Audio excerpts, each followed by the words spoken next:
How do you get to $500,000 in 3 years? Well, let's not worry about that. Let's worry about people calling you got the a bubble. bet going online on that. Yes, I do.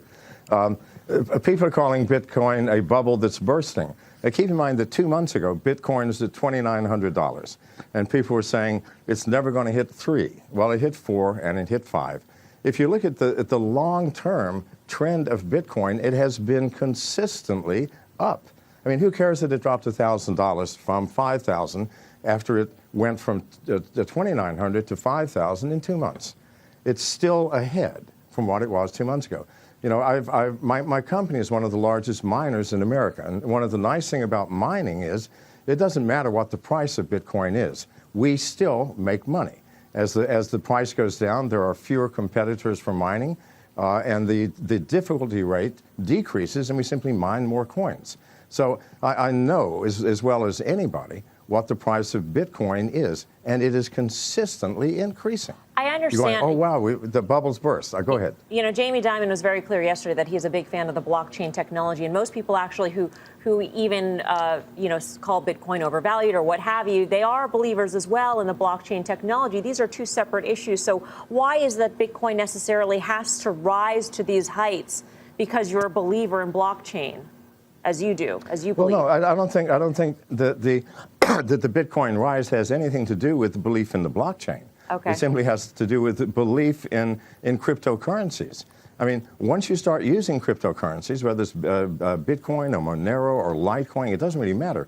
You see the facility, you see the ease of use, you see that without a central bank control, the value of that currency depends upon the users of that currency. And why is Bitcoin growing so fast? Because it's getting more users. More people are believing. If I do a transaction with a credit card, I have to put in my name, my address, my credit card number, the code on the back, my billing address. Well, that takes 5 or 10 minutes, especially for someone my age. But with Bitcoin, it's 15 seconds. Give me your wallet address, here's the amount, done. Once you see the facility of cryptocurrencies, once you see how fast they are transacted, then suddenly fiat currencies, credit cards, central banks make no sense whatsoever. Maybe it's too easy, though, John. I mean, how do you...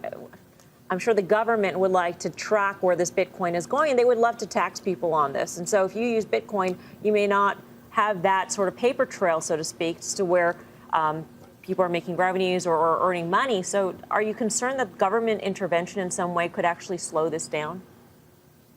Well, it can't slow it down, but there will be government intervention. Why?